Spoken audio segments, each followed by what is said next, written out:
Yo, what is up, guys? I hope you guys are having a great day, and I hope you guys are doing fine as well.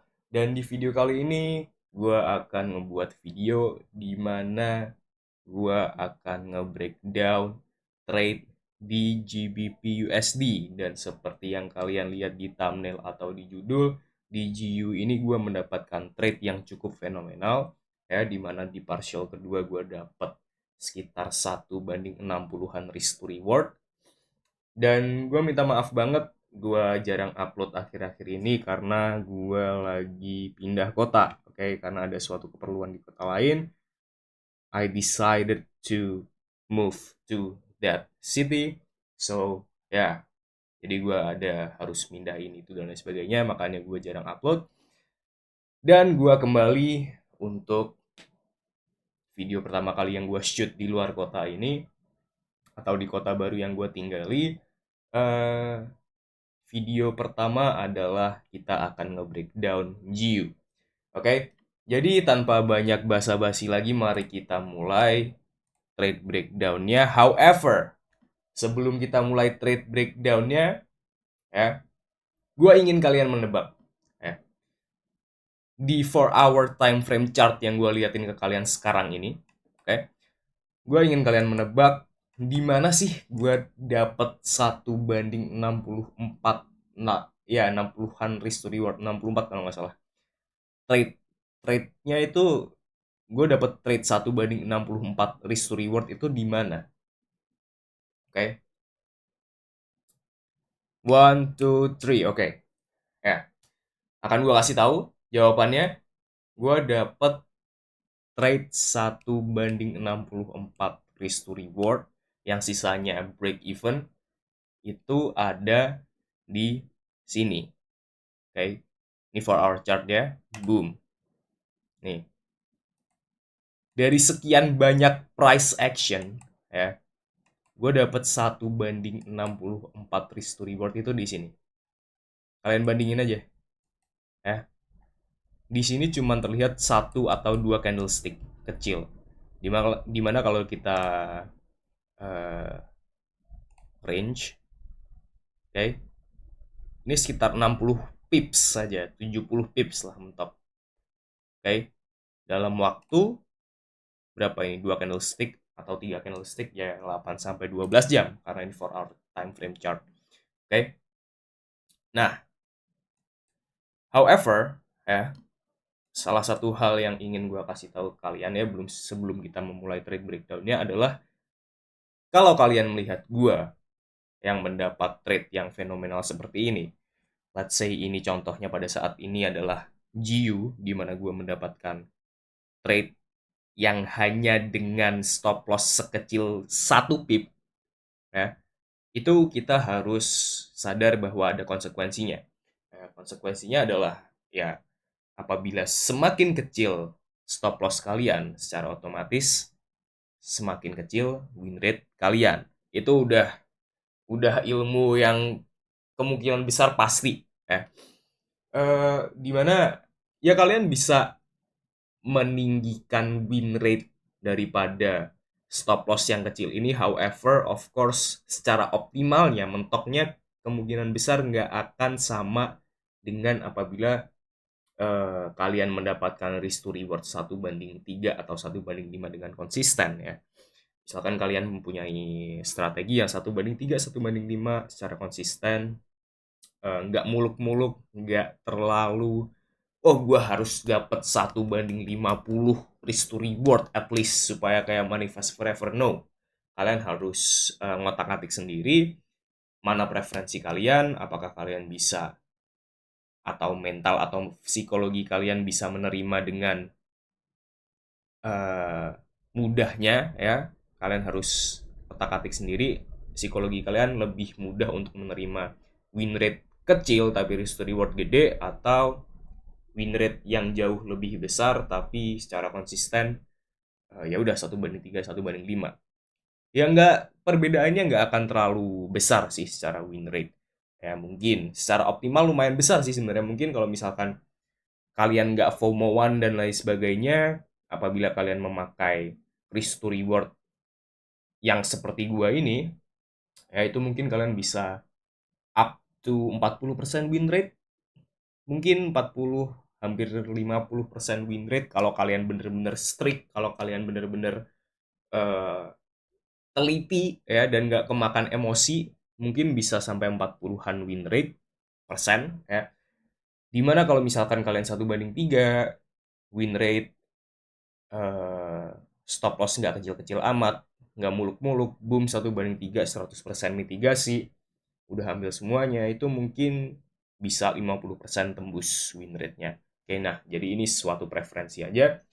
Dan di sini karena gue udah terbiasa dengan 1 pip stop loss, bahkan setengah pip stop loss, ya gue memakai ini. Oke, jadi itu suatu warning buat kalian yang ngelihat, oh smart money concept ini, kayak gue harus belajar smart money concept supaya gue bisa 1 banding 100 risk to reward. Tunggu dulu. Semua hal pasti ada konsekuensinya. Oke? So, langsung kita mulai. GU. GU. Di GU ini, kalau kalian udah mengikuti gue dari lama ya, atau orang-orang yang ada di mentorship, gue udah selalu bilang ever since this break, kayak mulai dari break high ini, gue bullish di GU. Oke, udah berapa lama nih gue bullish di GU? Mulai dari break ini, break yang ini ya, karena dia candlestick yang nge-break. Oke, dari sini sampai sekarang, it's about 210 hari, hampir setahun ya. Jadi sekitar berapa tuh? 9 bulan. Maybe. Iya nggak sih? Ya, 8-9 bulan lah kurang lebih. Kalau nggak salah hitung ya. Mohon maaf nih, gue masih mikir. Oke. So, dari break itu, seperti yang kalian lihat, dari break itu pun, harga ini ngebuat high, low, ngebreak lagi, higher high, buat lagi higher low, buat lagi higher high, ngebuat lagi higher low, ngebuat higher high. Di mana di sini gue punya demand zone untuk si weekly time frame-nya, weekly time frame structure adalah gue punya protected low ini. Mungkin kita hapus dulu aja ya ini, karena supaya tidak mengganggu. Aduh, sorry. Oke, masih recording. So, di weekly time frame ini, gue punya demand zone yang tadi gue udah gambar ya. Untuk demand zone pertama kali adalah demand zone ini sebenarnya. Oke, boom. Kenapa gue nggak pakai demand zone ini? Karena apa? Karena si demand zone ini udah kemitigasi dengan candlestick ini. Oke. Nah, maka dari itu gue pindah demand zone-nya ke sini. Oke. Karena ini adalah wick atau candlestick yang memitigasi demand zone sebelumnya. Jadi gue pakai demand zone ini. Terus mungkin kalian bertanya-tanya, bang, itu demand zone ketembus, tapi kalau misal lu bisa masih mencari bullish push dan lain sebagainya, padahal demand zone-nya ketembus. Apakah demand zone itu masih valid untuk kita mencari buy opportunity in this case? Walaupun ketembus begini. Kalau demand zone ketembus, it's okay for me. Karena menurut gue demand zone itu hanya area untuk supaya kalian nggak FOMO. Misalkan di atas ini, misalkan di atasnya demand zone ini ada demand zone yang belum kemitigasi di sini. Ya gue pakai demand zone yang memitigasi demand zone sebelumnya. Jadi kan the main demand zone kan ini ya.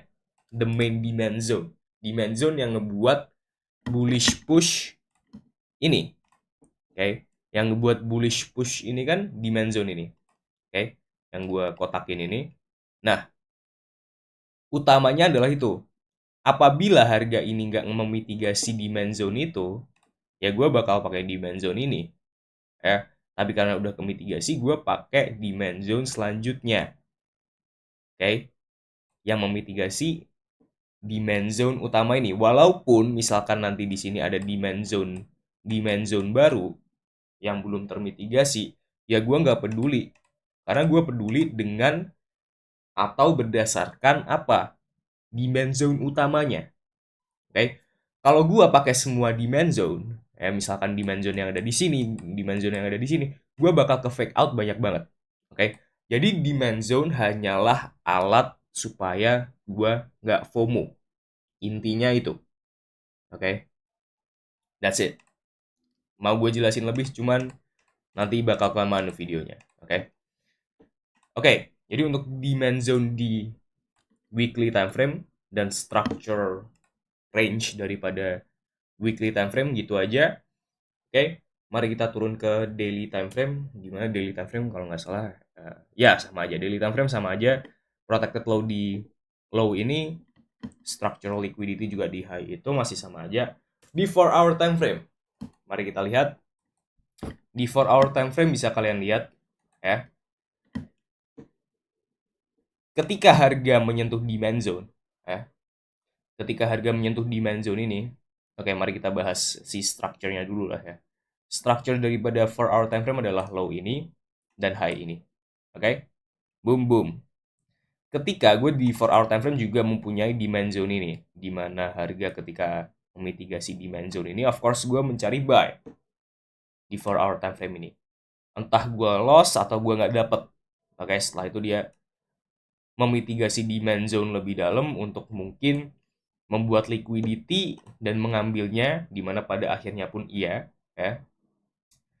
Di 4-hour time frame, yang gue lihat adalah ini. Yang gue pikirkan ya. Oke. 4-hour time frame ngebuat liquidity dan mengambil liquidity sekaligus apa? Memitigasi demand zone dan structure daripada daily dan weekly time frame. Ya karena kebetulan daily time frame sama weekly time frame structure ini sama. Dia memitigasi itu ya. Sambil apa? Ngebuat liquidity baru. Di sini ya, kalau kalian tahu Wyckoff atau sebagainya ya, di sini kalian akan lihat selling climax, AR, ST, STNB, setelah itu spring. Dan setelah spring, of course gue nge-expect untuk harga menembus high ini. However, harga tidak menembus high itu. Di 4-hour time frame. However, ya, bang, itu Wyckoff masih belum valid karena masih belum menembus high daripada 4-hour time frame.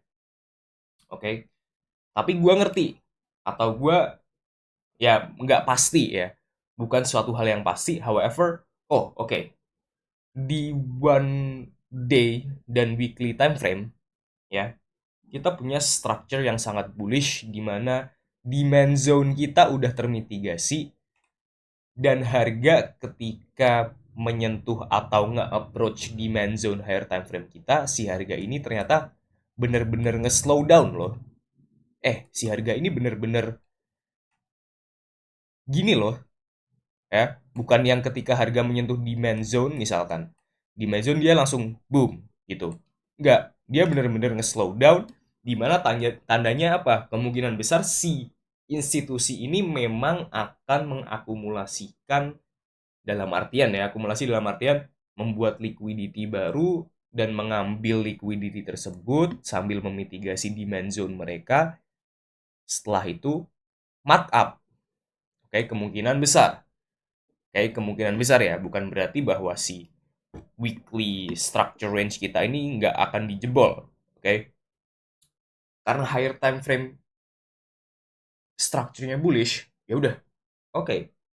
Higher time frame bullish, kemungkinan besar di lower time frame si harga ini ketika memitigasi demand zone juga membuat dan mengambil liquidity alias akumulasi. Ya of course, gue mencari bullish push ke atas. Dan bahkan ketika harga ini menyentuh demand zone pertama kalinya di sini, ya di sekitar sini, ini apa?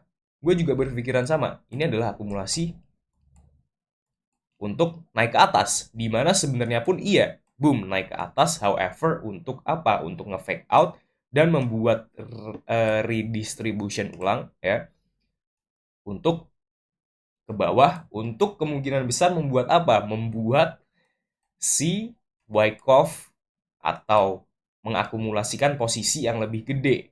Oke, jadi inilah mengapa kalian harus mengerti tentang fraktal ya, karena kalau kalau enggak kalian akan bingung nih ketika ini Wyckoff. Oke, mungkin kalian tahu Wyckoff tapi nggak tahu fraktal. Oke, jadi mungkin kalian lihat ini sebagai selling climax AR ST STNB, setelah itu bullish push. Gue bakal entry di sini, boom, kalian loss. Ya wajar, gue pun juga melihat hal ini sebagai akumulasi. Dan of course, apabila kita mempelajari smart money concept pun, kita nggak akan selalu 100% benar. Kita hanya mengikuti si institusi, dan apabila pergerakan kita benar, ya udah, kita got paid gitu. Kita mendapatkan uang.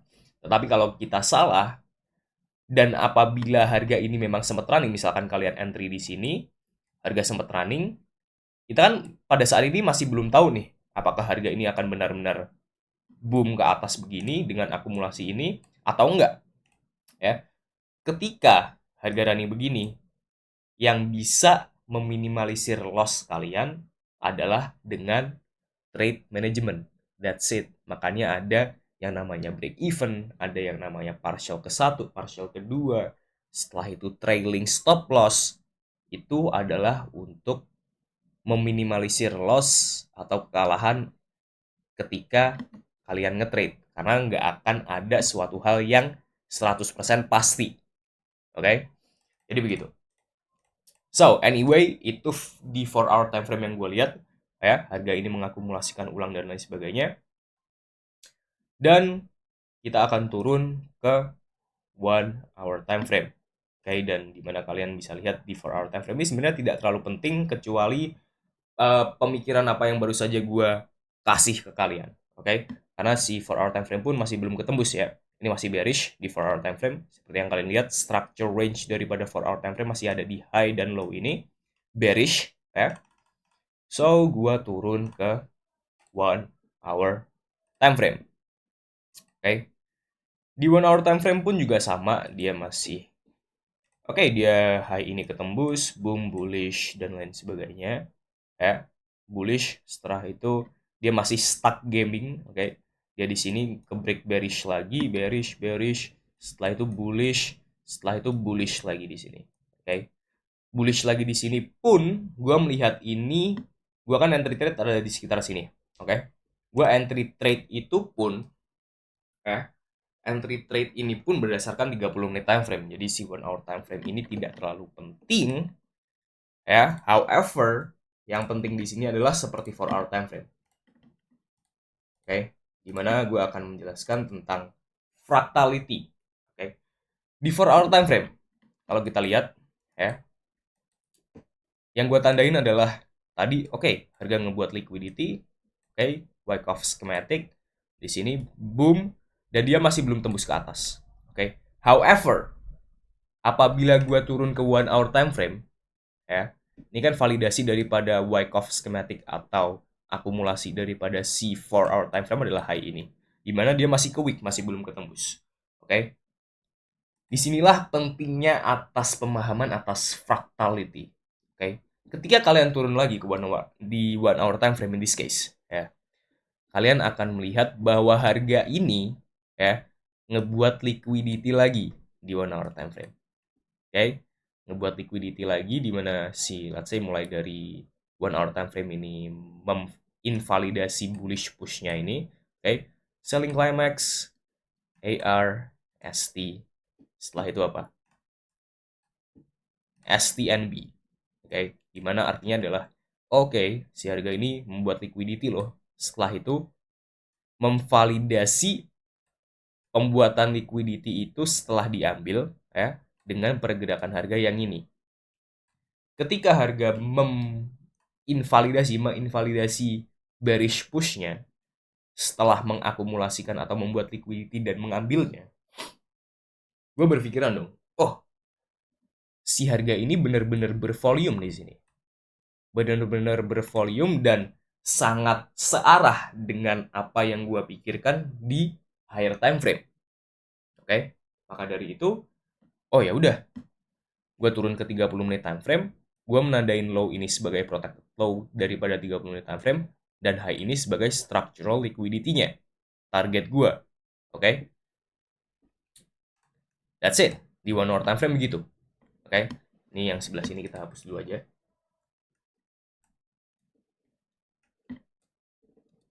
Wah, apa nih? Nah, oke. Kita hapus dulu. Udah 20 menit aja. Dan udah itu yang gue pikirkan di 1 hour time frame adalah itu. Gue turun ke 30 menit time frame.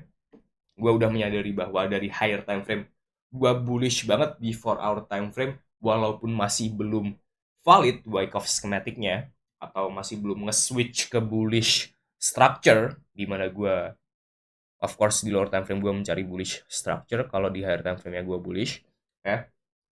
Setelah itu gue lihat lagi ke 1 hour time frame, ternyata dia ini mengakumulasikan ulang loh. Jadi di 1 week demand zone di 4 hour time frame-nya dia membuat schematic akumulasi walaupun memang masih belum jadi. Oke. Di 1 hour time frame, ternyata dia ngebuat akumulasi lagi loh. Gitu. Di 1 hour time frame dia membuat akumulasi lagi, dimana gue berpikiran dong, oke, di 1 hour time frame ini udah valid akumulasinya. Jadi at least mungkin yang ada di 4 hour time frame juga akan segera terlaksanakan. Oke, dalam artian si 4 hour time frame yang belum ketembus tadi, yang masih belum berubah bullish, masih bearish, akan segera ketembus. Dengan apa? Dengan konfirmasi bahwa si 1 hour time frame ini mengakumulasikan ulang dan mulai nge-switch bullish. Oke, paham ya maksud gue ya dari sini ya? Sampai sini ya. So that's it. Gue turun ke 30 menit time frame, gue menandai si protected low daripada 1 hour time frame dan structural liquidity-nya berdasarkan apa yang gue ngomongin ke kalian dari higher time frame ke sampai ke lower time frame ini. Oke. Structural liquidity ada di sini. Oke, setelah itu untuk demand zone, oh shit, ini demand zone-nya masih udah kemitigasi semua. Terus gimana bang? Gue pakai demand zone. Inti demand zone adalah ini ya. Inti daripada 30 menit demand zone adalah overall ini. However, dia udah kemitigasi. Ya, tapi seperti yang kalian lihat, udah kemitigasi semua nih kalau gue ikutin sampai atas ini. Oke? Jadi apa? Jadi gue cuma pakai wick-nya. Karena wick di lower time frame adalah kemungkinan besar juga demand zone yang masih belum termitigasi. Oke? Bahkan di 15 menit pun begitu. Coba kita lihat 5 menit. Tuh. Di 5 minute time frame ada demand zone yang masih belum kemitigasi. Oke? Dimana sebagian besar adalah si 30 menit time frame wick itu. Si 30 menit time frame week tadi mana? Oke, di situ ya. Oke. Nah, kalau kita refine ke 5 minute time frame tinggal dinaikin dikit nih. Karena overall candlestick yang ke bawah adalah si candlestick putih ini. Oke. That's it refinement-nya. Setelah itu karena 30 menit time frame gue cari confirm di 1 minute time frame. Di sini di mentorship pun udah gue spill semua nih. Mulai dari sini ya. Sebenarnya gue entry trade GU ini nggak sekali aja ya. Gue bilang di sini di mentorship sekitar jam 11-an tanggal 16. Oke. Ini apa sih? Ganggu bet anjir woi. Nah, oke. Seperti yang kalian lihat ini ya, yang GU 2 days boys itu tanggal 16 Agustus jam 11.26. Kayak gue melihat ini ya di 1 minute time frame di 5 minute protected low. Jadi di sini pun gue lihat 5 minute protected low di mana dia itu di 11.26 adalah sekitar sini ya. Di sini sebenarnya. Mari kita ulangi dulu. Mana sih? Oh, ini. Set ini di sini adalah di mana gue entry. Of course di sini di mana gue melihat si 5 minute, oke. Set 5 minute. Seperti yang kalian lihat di sini, 5 minute protected low dan structural liquidity-nya. Ya, jadi 5 minute protected low ada di sekitar sini, ya kalau nggak salah. Di sini gue break even trade yang ini. Jadi gue entry trade 2 kali, di mana ini protected low dan structural liquidity daripada si first trade gue. Oke, ada di sini structural liquidity-nya. Bang, kenapa nggak ada yang di sini? Bukan yang di sini, karena dia cuma nge-wick, masih belum memvalidasi bullish continuation ya. Oke, jadi gue pakai itu. Dan di 1 minute time frame yang gue lihat di sini adalah sama, fraktal lagi. Gue melihat di sini, oh oke, ini protected low daripada 5 minute time frame. Oke, coba gue lihat di sini. Yang mana sih ini? Oh ya, benar. Set.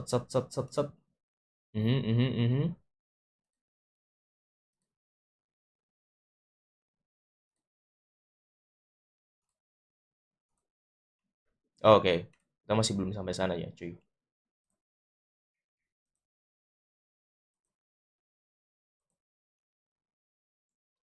Set gue entry ada di sini, kalau nggak salah.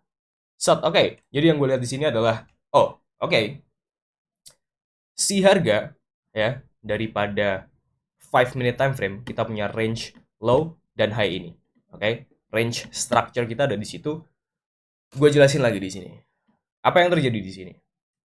Oke.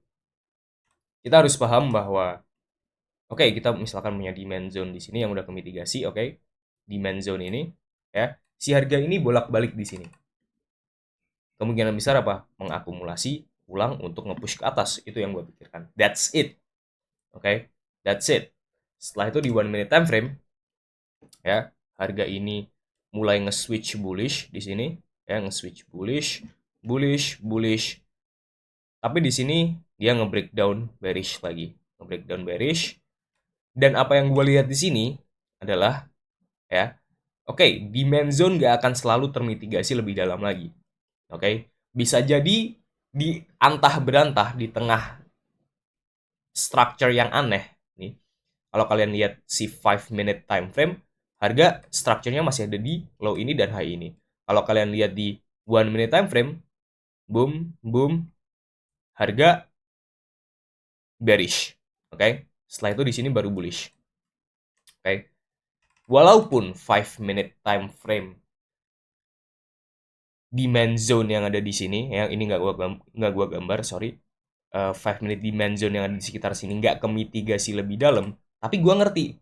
Oh, harga di 1 minute time frame ini kemungkinan besar akan mengakumulasikan ulang tanpa adanya demand zone yang termitigasi lebih dalam. Oke. Karena apa? Karena demand zone ya udah kemitigasi. Setelah itu 1 minute time frame bearish lagi.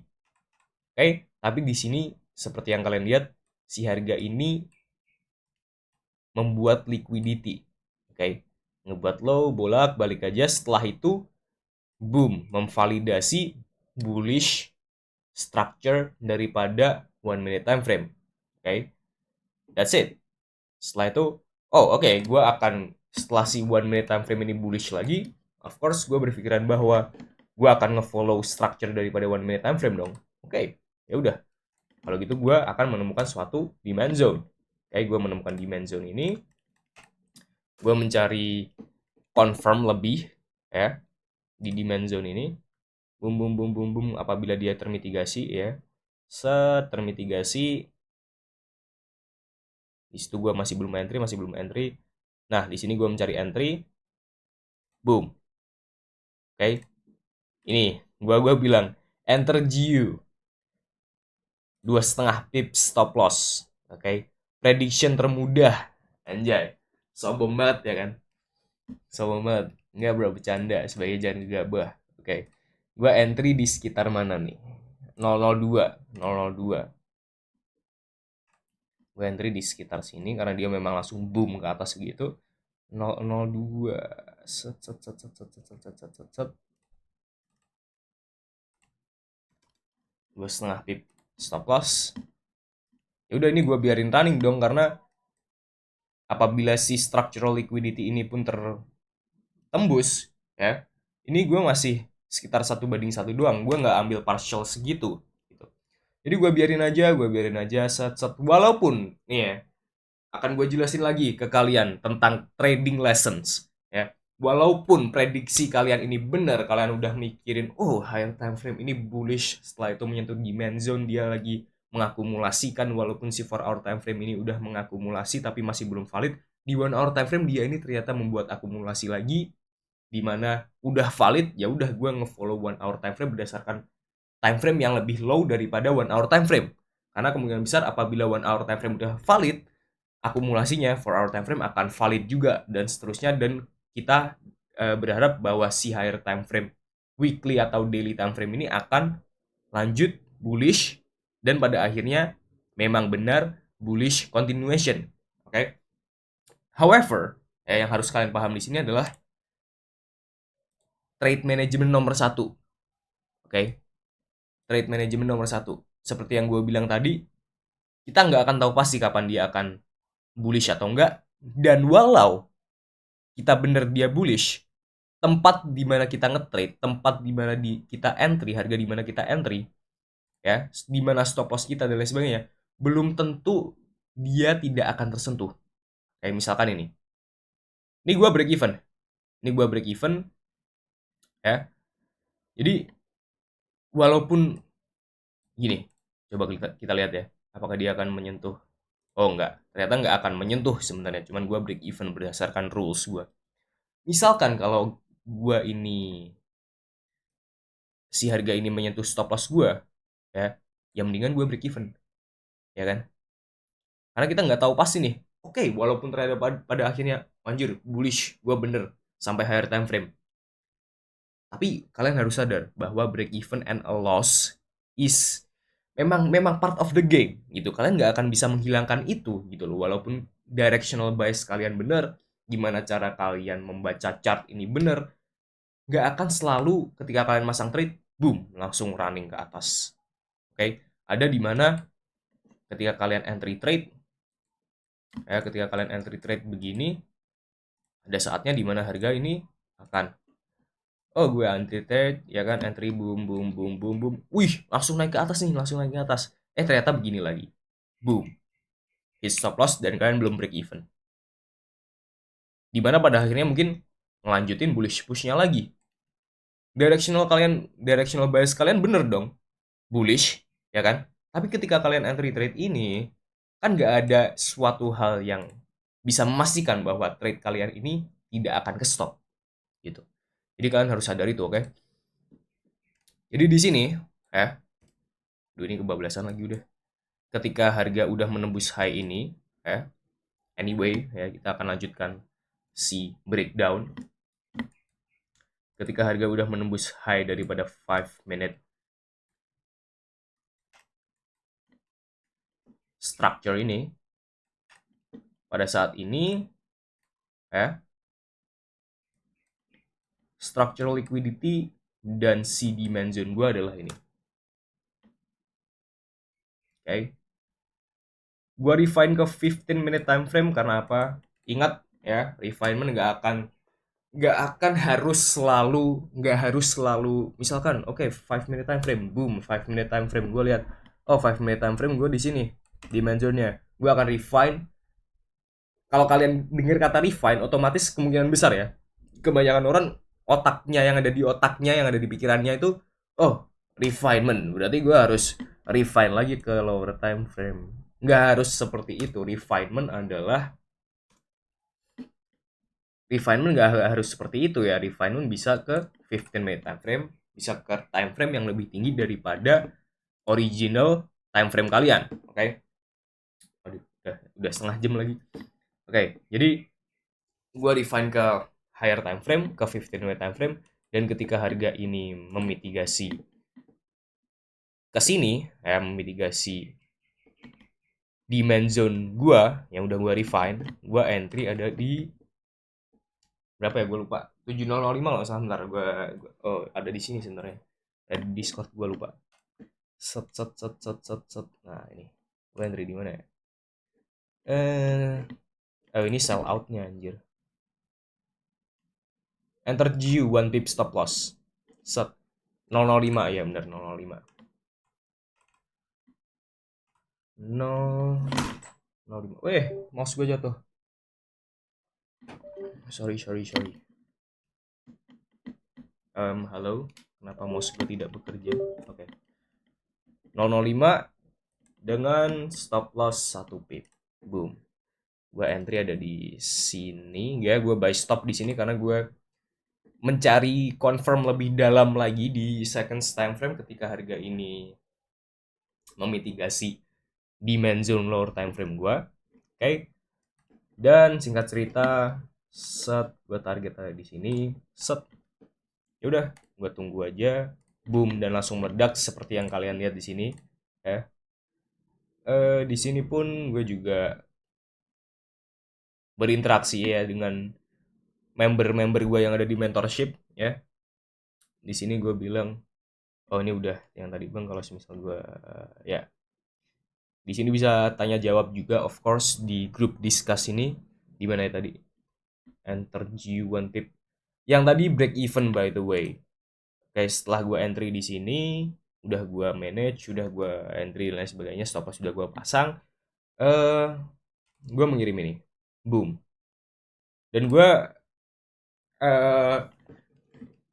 take partial itu kalau nggak salah lebih dari 1 banding 11 ini ya, karena kayak dia langsung boom melesat ke atas kan, gue nggak sempet apa-apa cuy, dia langsung ke sini cuy, tuh anjir, dia langsung sampai running ke 1 banding 30 cuy, langsung 30 pips, karena kalau nggak salah ini lagi news, kalau nggak salah ingat ya, karena gue nggak lihat news sebenarnya, gue 90% gue nggak lihat news, gue tahu bahwa ada news itu hanya karena notifikasi random yang ada di broker ya, yang broker gue kirim ya.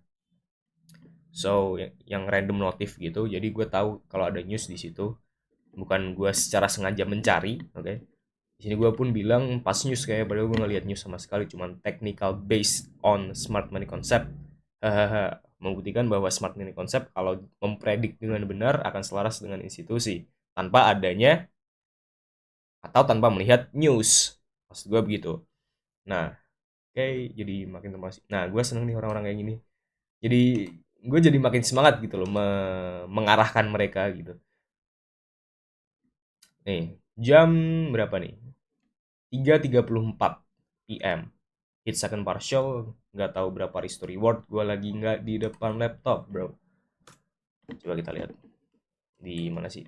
Oke, di situ ya. Karena gue nggak expect bahwa, oh oke, ini jam berapa? Jam 1-an, berarti 2 jam setelah ini. Di situ pun gue nggak expect bahwa harga ini akan secepat itu memitigasi eh ini gue memitigasi atau ngehit partial kedua gue kan.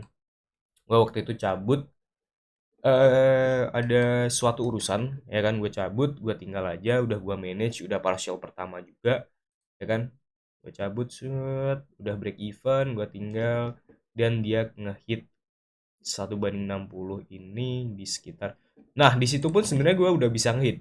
Jadi sebenarnya partial kedua gue adalah ada di high ini ya kan, 1 banding 50-an, tapi bablas sampai 1 banding 64 karena pada saat ini pun kebetulan gue buka chart, urusan gue udah selesai. Oke, gue bisa buka HP, gue bisa buka MetaTrader ya kan, bisa buka MetaTrader, plot, wih ternyata udah tembus banget nih, jauh daripada si target gue. Nah, ya udah gue take 50% off karena aturannya gue begitu, trading system gue. Partial pertama gue ambil 25% dari keseluruhan lot. Yang kedua adalah partial kedua adalah 50% dari keseluruhan lot. That's it. Gue dapat sekitar 64 kalau nggak salah. 1 banding 64 ini seperti yang gue kasih tahu kalian di sini. Ya 1 2 7 6 4 8. Oh, pas banget lagi, gila. 27648. 27648. Oh anjir, pas banget cuy. Ya benar, berarti 1 banding 643 ini gue ambil. Ini udah gue screenshot yang ada di MetaTrader gue. Ya kan?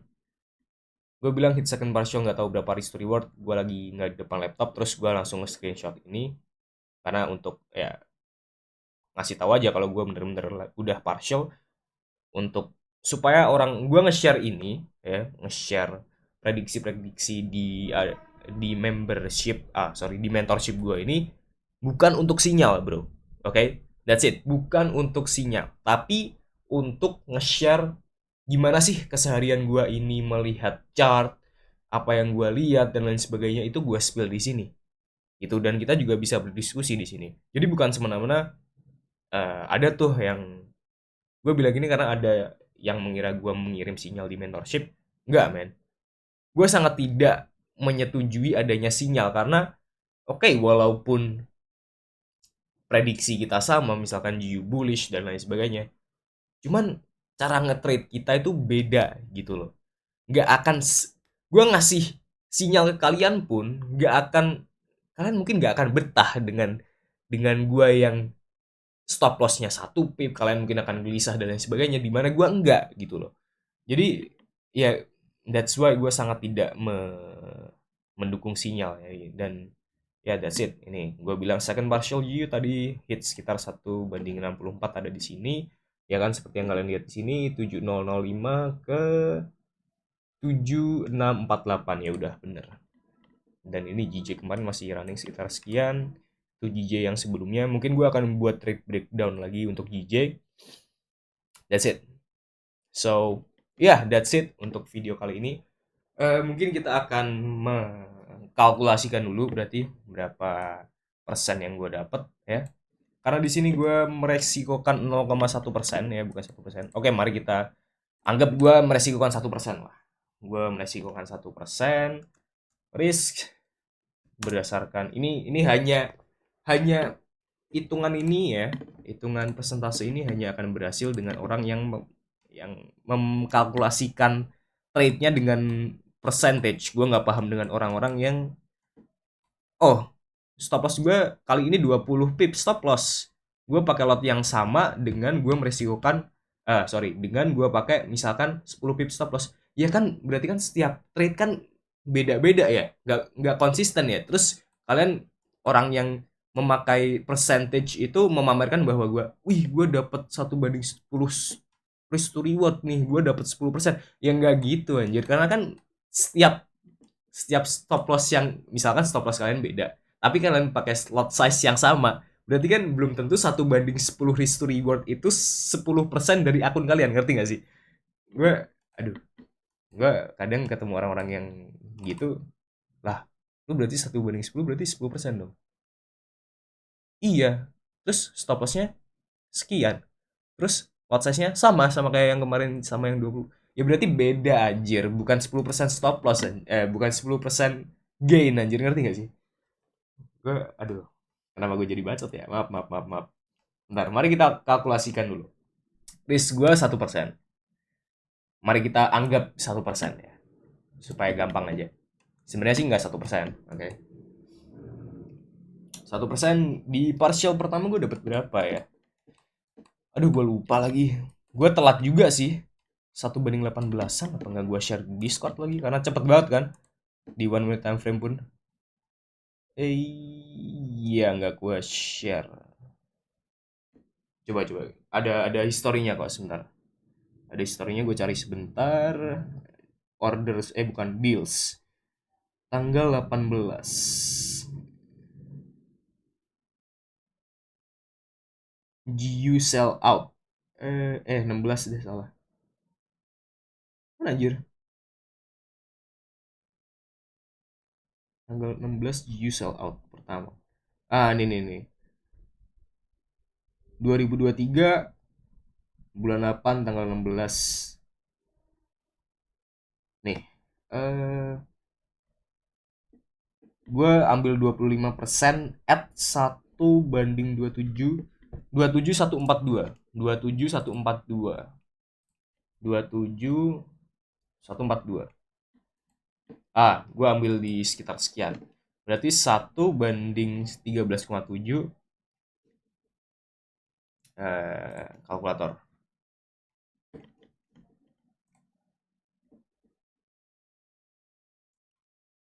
Berarti 13,7 dikali gue ambil 25% dari keseluruhan lot size, dimana 25% kalau didesimalin 0,25, jadi gue dapet 3,425%. Ya, kalau gue meresikokan 1% rate ya, 1% risk ya, in this case. Sini coba, break, jangan jauh-jauh.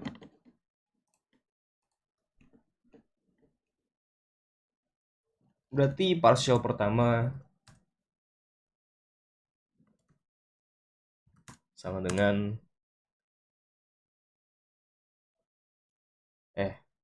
plus sekian persen.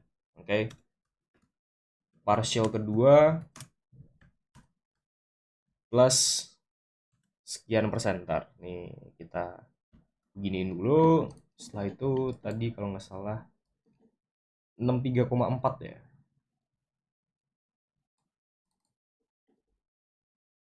634 kalau nggak salah.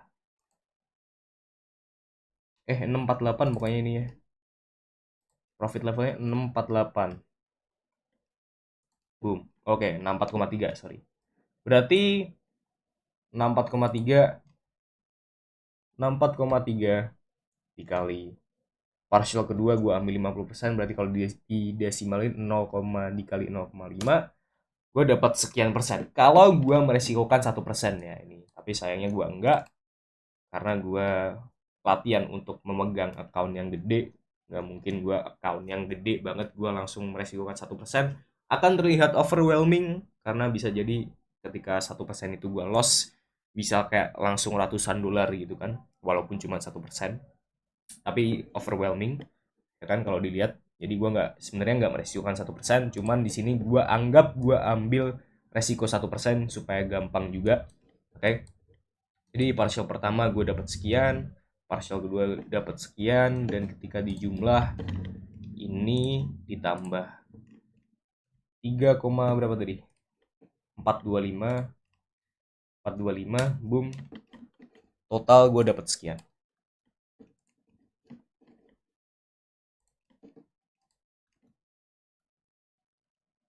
Total gain in this trade ya, belum komisi dan lain sebagainya, gue dapat sekian secara total ya, kalau gue meresikokan 1%. Oke, belum komisi dan lain sebagainya. So yeah, I think that's it untuk video kali ini. Semoga video ini bermanfaat buat kalian ya. So that's it. Thank you very much for watching, and I will see you guys in the next video. Peace. Good luck.